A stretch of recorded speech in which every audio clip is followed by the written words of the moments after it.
Eu quero pedirvos o voto para o Bloque Nacionalista Galego e para Pablo Villamar en particular, porque é o único candidato de Narón que vai poñer esforzo e traballar fijo.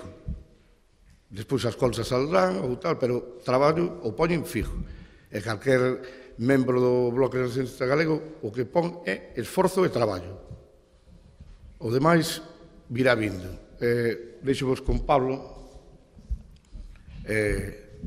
Gracias por a asistencia.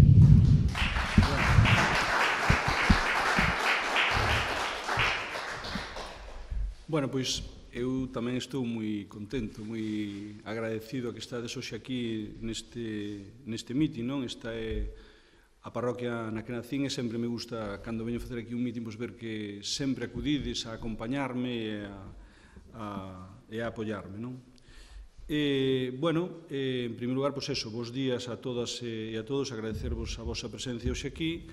E vimos, como supoño que virán os outros partidos políticos aquí, a pedirvos o voto. Eu tamén veño a facer eso, pero veño a facer eso con tres argumentos, se mo permitides. Bueno, o primeiro é o equipo que vimos que presentamos, a candidatura que presentamos. Segundo, o balance do que estuvemos facendo estes 4 anos, para que tamén vosotros o valoredes. E, por último, as propostas que vos facemos para os próximos 4 anos. Estas son unhas eleccións moi abertas. Eu creo que nunca foron tan abertas como este ano, onde eu creo que pode salir de alguma maneira alcalde diferentes persoas e nosotros apostamos ou estamos traballando para que sea precisamente o Bloque Nacionalista Galego, para que sea eu o próximo alcalde do Concello de Narón. Bueno, presentamos unha candidatura na que van 2 persoas de San Mateo, concretamente vai Elena e vai Nolasco, pero que encabeza eu, que tamén me podo considerar unha persona de San Mateo, ainda que hoxe non viva aquí, e iso di a importancia que nosotros lle damos a esta parroquia. É unha candidatura onde van homes e mulleres. E van homes e mulleres. Vai un home e unha muller. Van, ademais, así, desa maneira. Nosotros non poñemos diante os homes e despois de recheo van as mulleres como fan outros partidos políticos. Nosotros creemos que os homes e as mulleres son iguales e, polo tanto, as súas capacidades lle dan para que podamos facer eso. Van persoas que son pequenos empresarios, que son traballadores por conta allea, que forman parte das asociacións de veciños, que forman parte de diferentes entidades. É dicir, que tratamos de representar a todo o que hai na sociedade de Narón e que ten cousas que aportar, e tamén van, por suposto, persoas que son do bloque e persoas que non o son. Hai persoas que están nesta candidatura que somos militantes do BNG, pero hai outras persoas que polo seu traballo, pola súa valía, por diferentes cuestións, tamén quixemos, e eles tamén quixeron participar desta candidatura. E esa é a candidatura que presenta o BNG, que ten ese perfil e que de alguma maneira a mí me toca encabezar e que eu tamén quero poder aportar a miña xestión e a miña experiencia como vicepresidente da Diputación da Coruña.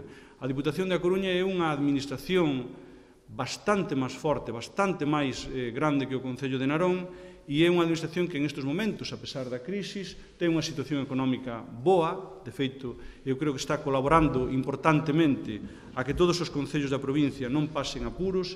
Está, por decir así números, ainda que a mí non me gusta decir números, aportoulle a esta comarca máis de 150 millóns de euros. Outros moitas veces están todos os días nos periódicos dicindo que fan.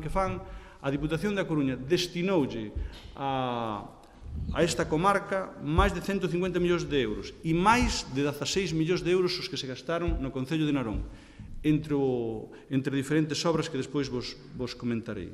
E que era unha administración que tamén estaba moi mal cando nosotros entramos, era unha administración que estaba con déficit, que tiña pérdidas e que hoxe en día, a pesar da crisis, volvo a repetilo, é unha administración que está perfectamente saneada e que é capaz incluso de colaborar cos concellos, non só a que fagan obras, sino a tamén a aguantar dos seus gastos. Bueno, frente a esta candidatura que eu vos presentaba, hai outras dúas que eu creo que son realmente as que vamos a competir por gobernar en Narón, e eu vou a dedicar gran parte do meu discurso a facer as miñas propostas, e poñendo en valor o que nós facemos, non pretendo eu criticar aos demais, pero sí me gustaría facer dous pequenos datos sobre estes outros dous partidos. Un é o Partido Popular, que creo eu que quere volver a engañar a xente. Recordades que fai 4 anos a candidata, por certo xa non repite ningún dos que estaban fai 4 anos, pero a candidata que fai 4 anos se presentaba, un dos seus eslogans é que decía que ela non iba a pactar con gato. Nadie lle mandou decilo, pero ela dedicouse a decir que non iba a pactar con gato. E, finalmente, ao mes, xa estaba pactando con gato. Bueno, pois agora estamos acudindo a outro engaño. Teñen un candidato vergonzante, e non me refiero ao médico, me refiero ao que vai de número 2. Ese é o seu candidato. O seu candidato realmente é un número 2. O que pasa é que non se atreveron a presentalo porque xa foi candidato en outra ocasión e realmente o seu traballo, tanto no Concello como cando estuvo no Congreso, non fixo absolutamente nada por Narón. Absolutamente nada. Non colocou ni unha sola farola. Entonces necesitan unha persona que lles vai de primeiro, que seguramente non vai acabar o mandato, estará como moito un ano no Concello, despois se vai a marchar. Necesitan ter a outro candidato para poder sacar os votos, para poder volver a engañar os naroneses e naronesas e despois seguramente se marchará. E no caso de Terra Galega é un partido que xa prácticamente está desaparecido, é un partido que, bueno, ahora parece que están cabreados entre Blanco e Gato, que se presentan con dúas candidaturas diferentes. Terra Galega prácticamente desapareceu, o único sitio onde queda é concretamente en Narón e creo que en Cedeiro. No resto dos sitios desapareceu e moi probablemente vai acabar desaparecendo nestes 4 anos, desaparecerá tamén no Concello de Narón. Non? Esa é, digamos, a situación que eu vexo como está ahora mismo as diferentes forzas políticas que se presentan a estas eleccións. Ben, balance, como está ahora mismo Narón? Bueno, Narón xa vistes que en estes 4 anos houve un cogoberno en principio de Terra Galega e do Partido Popular, chamámoslle cogoberno por chamarlle de alguma maneira, porque estiveron peleados uns cos outros continuamente, non se poñían de acordo, discutían, aínda hoxe ese centro de saúde que iba a estar, non me refiero aos periféricos, non me refiero nin ao do Val, nin ao de Pedroso, pero ese gran centro de saúde que iban a facer, aínda hoxe non sabemos se o fan ou non o fan. Levan 3 anos peleándose e non se sabe se van a facer ou non. Pero, bueno, fixeron unha xestión desastrosa, no sentido de que estiveron peleándose entre eles continuamente, perderon subvencións, por decir un exemplo, por poñer un exemplo, é o caso da rúa perimetral da Gándara, que leeríades tamén nos periódicos, fixeron as obras tarde, mal e arrastro, e perderon 750.000 euros, que xa é unha cantidade importante, e que en San Mateo con ese diñeiro ben se podía facer tamén obras importantes. Diñeiro que perderon e que agora vamos ter que devolver, e aínda encima vamos ter que pagar os intereses. As obras que fan non as vixilan, están facendo obras continuamente con defectos, con problemas e con total desidia. E por encima, puxeron, eu xa sei que hai unha crisis, puxeron a situación económica do Concello de Narón, está nunha situación moi difícil ahora mismo. Tanto é así que Narón se veu obligado a facer un plan económico, porque o obligou o Consello Consultivo da Xunta, pola situación económica na que está, que ten unhas deudas ás cales xa lle temos que dedicar casi o 15% do noso gasto. É dicir, en vez de gastar en pagarlle aos funcionarios, en pagarlle os servicios que se dan ou en facer obras, o 15% do noso presuposto xa o temos hipotecado e temos que dedicalo a pagar as deudas que ten o noso Concello. E todo eso, tendo en conta que, por exemplo, o ano pasado se gastaron, cando ainda gobernaban os dous xuntos, se gastaron entre os dous casi 2 millóns de euros en publicidade e en propaganda, en mandarvos ás vosas casas, que seguramente recibíades, os trípticos do alcalde e os trípticos de Ángeles, en salir en programas como Usted dirá, en ir en programa na televisión, en suplementos na Voz de Galicia, etc., etc., etc. Se gastaron, cos tempos que corren, casi 2 millóns de euros en eso, que non é unha cantidade menor.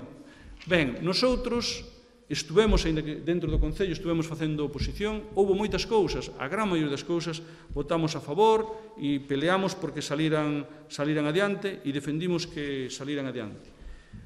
E desde outras administracións estuvemos colaborando tamén co Concello, a pesar de que somos oposición, estuvemos colaborando para que se fixeran cousas. Antes no Lasco mencionaba algunhas cousas. Na gran maioría da zona rural, a inversión que se fixo, a gran maioría está pagada pola Diputación da Coruña. É dicir, aínda que e Luco quen ven a facer as obras que nos fai por aí, ese diñeiro está financiado, como mínimo 95%, está financiado pola Diputación de A Coruña. Aí pagamos eso, pagamos outras obras que se fixeron no resto do Concello, como foi a escola infantil da Gándara, como foi tamén o centro de día que se fixo ali o que se chama no Alto, en Cidade de Europa. É dicir, son obras que encontraron coa colaboración da Diputación, coas xestións que eu facía na Diputación para que esas obras se puderan realizar. Ben, para os próximos 4 anos, eu non podría vir aquí a decirvos que vamos a facer nin campos de herba artificial, nin grandes centros, nin grandes obras. A realidade é que estamos nunha situación, e vos estaría engañando, a realidade é que estamos nunha situación de crisis e o Concello de Narón está nunha situación económica complicada. Por lo tanto, que eu viñera aquí a engañarvos e a decirvos que se van a facer grandes obras, ao mellor saliríades todos moi contentos por esa porta, pero saliríades engañados. E quen faga eso, eu creo que está mentindo.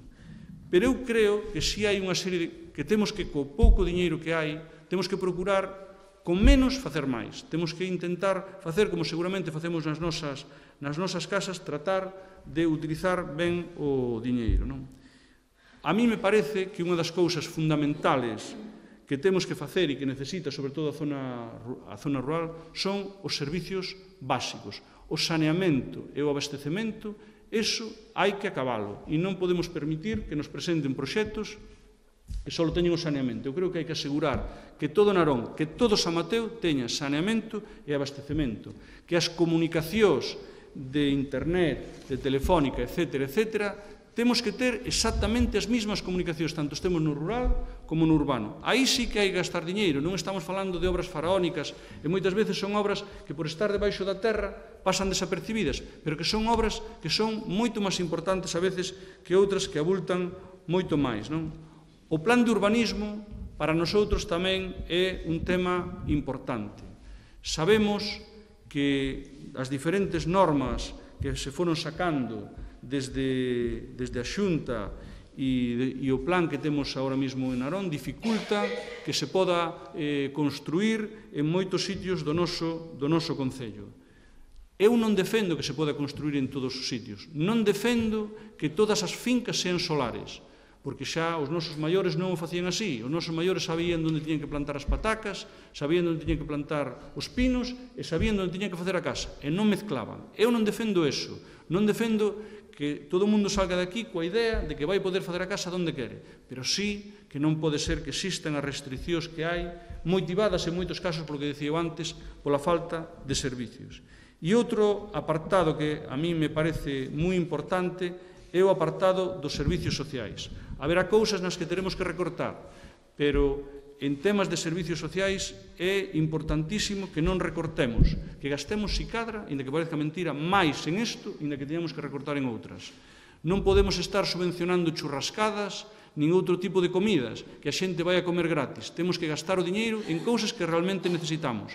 Por exemplo, eu creo que na zona rural ten que haber tamén escolas infantiles. Non só na zona urbana hai escolas infantiles. Eu creo que os que vivimos ou os que viven na aldea tamén teñen dereito a que os seus fillos podan ir a unha escola infantil. Desgraciadamente, agora na zona rural non existe ninguna, e nosotros que creemos que, como mínimo, ten que haber dúas. Unha que atenda un pouco esta zona de San Mateo Valcastro e outra que atenda a zona de Pedroso, Doso e Sedes. Nos parece fundamental. Nos parece fundamental que se faga o centro de saúde, que inda que non aquí xa estamos atendidos polo do Val, pero sí creemos que é necesario ter un centro de saúde que preste, inda que sea centralizado, que preste máis servicios. E tamén creemos que é necesario que haxa máis centros para os maiores e non que estén sempre na zona urbana, sino que tamén na zona rural hai que facer tamén este tipo de servicios.